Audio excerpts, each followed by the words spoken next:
Hi guys. So, this is a draw with me, and today we're going to be drawing this person with their guts out, and I'm going to explain what all of this means. But right now, you can see here I have the sketch, and I'm just like erasing it so I can do the line art, and I did that with a kneaded eraser. And now I'm doing the line art with a 0.6 fine liner from Five Below. So what was the inspiration for this drawing, right? Okay, so there's this unreleased song by Alex G, and it's called East Coast. And there's this one lyric that says, "Maybe I don't have the guts to spell it out." And I was listening to that, and I was like, oh shoot, why is this low-key me? You know?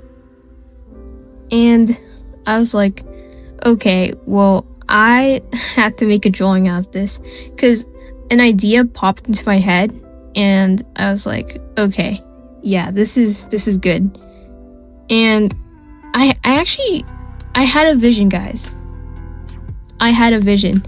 And I'm really happy that I did, because it did take me a while to transfer my thoughts into like a thumbnail sketch.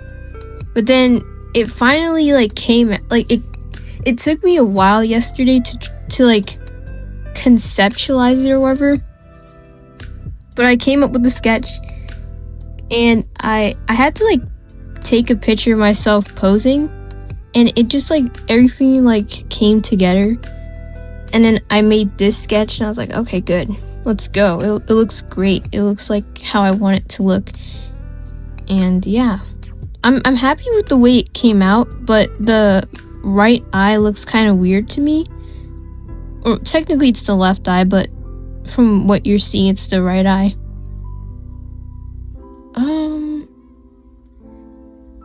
Now you may be thinking, what does this drawing mean to me, right? Well, it means something to me. Bro, I'm sounding so nonchalant and like mysterious, like, ooh, you're not gonna know what this means. Well, I think it's kind of personal, so I'm not gonna say, but I like it. I think it's kind of funny, because like I don't have the guts to spell it out, because I'm holding my guts right here. You know, that's funny. But it's supposed to be a small intestine, but it was really difficult for me to draw, because I've never drawn intestines before, so this was pretty new to me. And honestly, it looks more like the large intestine, but I don't really care, because I think it came out kind of good. So yeah, and I guess like good as in like good for, you know, my first time drawing intestines. And I like how goopy it is, and how it kind of like scrunches a little. I like that a lot.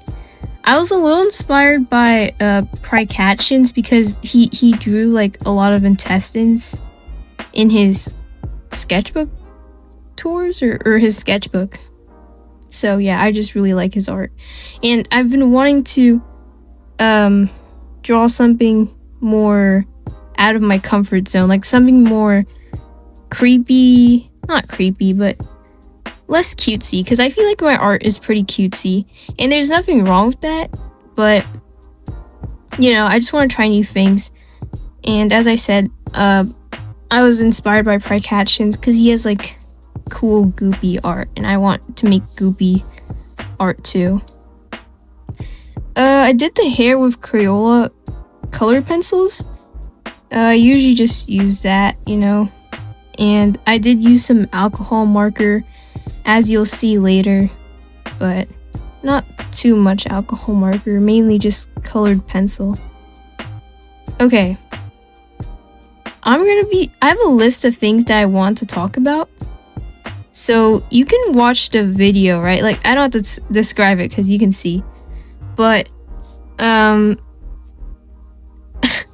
so the meaning of this drawing to me, I've been comparing, well, not okay, I kind of see it like this. I'm not gonna tell you what it means. Oh my gosh, but I'm kind of in a predicament right now, and I have been for like the past month or so, or 2 months. 2 months, but it's kind of silly. But how do I describe it? It makes me feel like I'm in like, okay, there's so much tension that it feels like the fucking Cold War.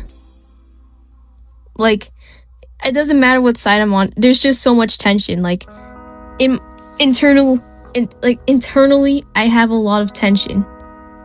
Not physically, but like, it's like my brain, like the hemispheres of my brain are arguing with each other, and it's like I don't know, it's like mutually assured destruction. Like, it's a catch-22, guys. Okay? I don't know, it's goofy. And that's kind of funny because it reminds me of something I said to my friend like 2 days ago or like yesterday. I don't even remember. But I was comparing the split in Teapot with the split in BFB that led to like Teapot, and I compared that to the split in the Social Democratic Workers' Party in Russia in 1903 between the Bolsheviks and the Mensheviks. I don't know why I made that comparison. It doesn't even make any sense. Okay, sorry for the cut, but anyways, so I have this list that says things to say in voiceover. I don't know if I just said that, sorry. But they're all really random, so I'll just pick a random one. Okay, this one's a little anecdote, but one time, at the end of the school year last year, my teacher was giving out these coupons for Raising Cane's for test scores or whatever, and I happened to get one. I don't eat at Raising Cane's, and nor do I really eat out, actually. So I didn't really, want it, because I was like, I'm not gonna use this. So I was like, I don't know what to do with this.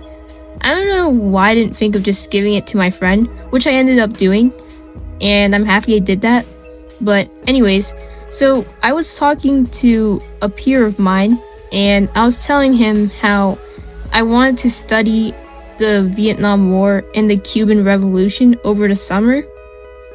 I didn't end up teaching myself about the Cuban Revolution this summer, but I did end up teaching myself about the Vietnam War, which was pretty nice. Like, I like learning, and I was telling him about this and how I was going to go about it, and a lot of people in my class were trying to get my coupon, and they wanted it for free.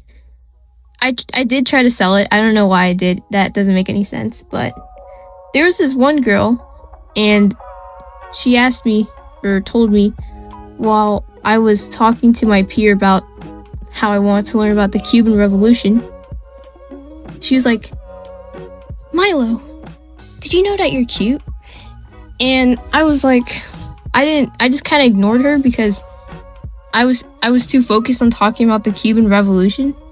And then she was like, okay, I guess you're gonna ignore me then. And then I was like, thank you. And then I continued talking, because, why are you interrupting me while I'm talking? Yeah. Okay, looking back, I think she only said that so that she could try to get the coupon. And I normally do like it when people call me cute, but I was talking about history, so you don't interrupt me while I'm talking about history. It's okay. You may be thinking, that sounds like jerk behavior, okay? Like, no, I wasn't being a jerk, okay? Okay, like, you don't know this person. It's okay. I wasn't being a jerk. It's okay. They're just trying to get my freaking coupon. Anyways, what's another one? Okay, speaking about the Vietnam War, I hate Nixon's face. I something about his face just really irks me. He looks so like haughty and like Haughty, not hot, like, like arrogant. He looks so condescending. I don't know how to say it. And his like face is so smug. It makes me like I don't know, it just pisses me off so much. And there's this one photo of him where he's like happy and he's like, his hands are up. Pisses me off. Pisses me off. I don't know why. He just pisses me off. Okay, Mr. Watergate. Okay, that's an ad hominem, but I'll put a picture of that photo on screen.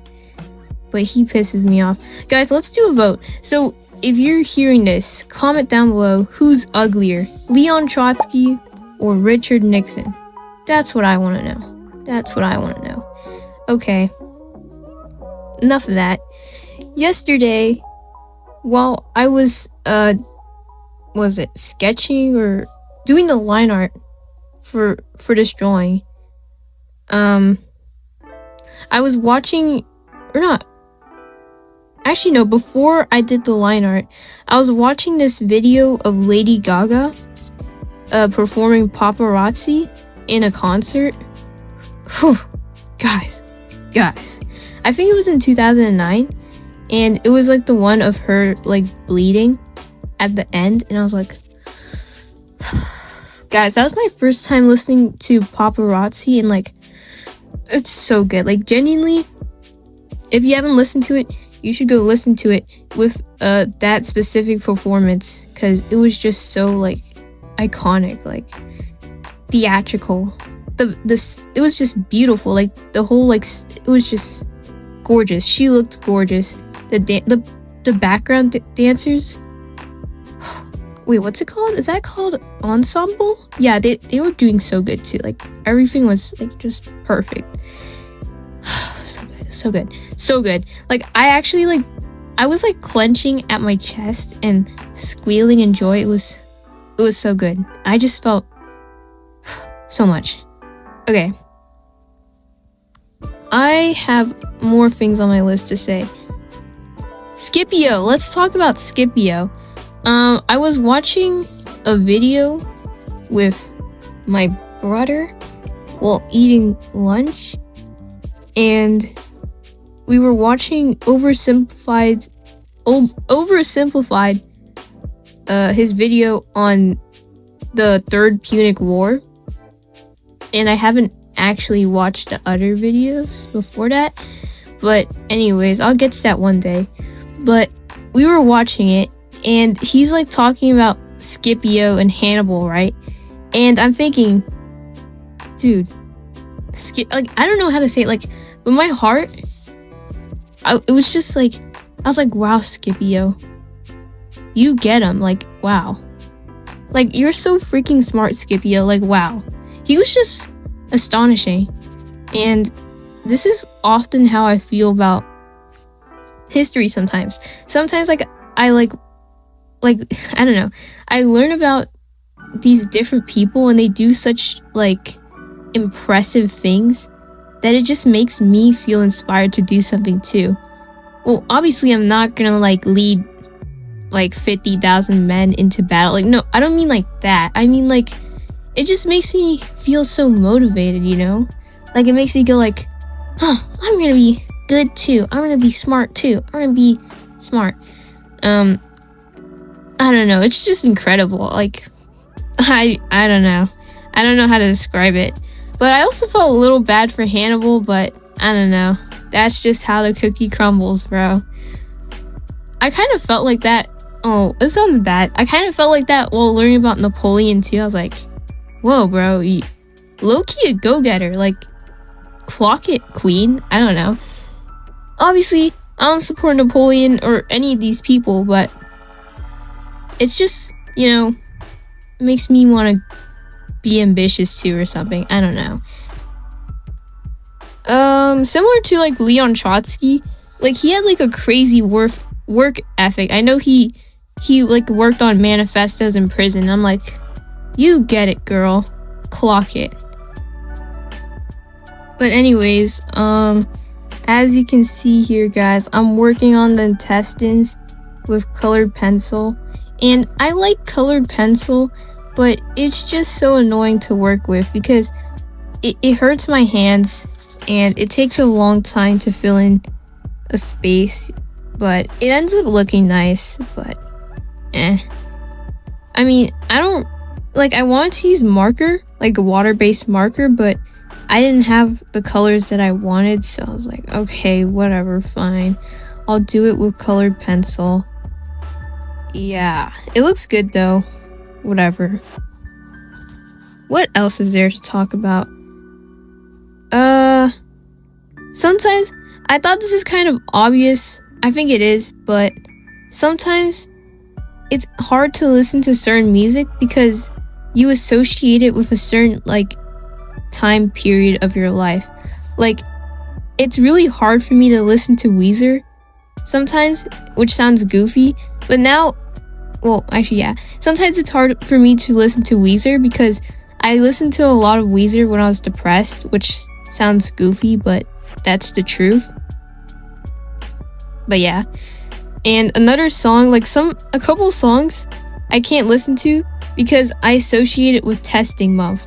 Because there was like a couple of songs I just kept listening to that while studying for my like final exams. And that included Ballad of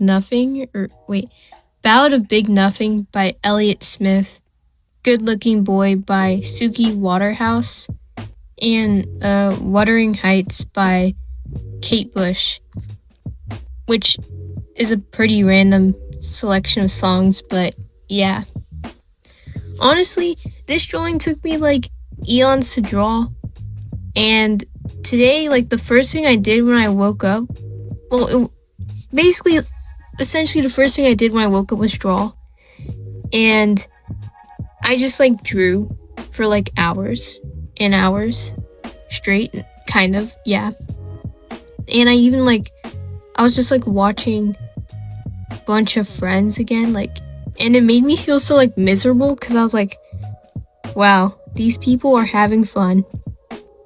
And I guess I am in a way, but I need to like touch more grass. Like, it's wild. But anyways, here's the final product. Whoa. Thanks for watching. Like and subscribe, comment, and thank you.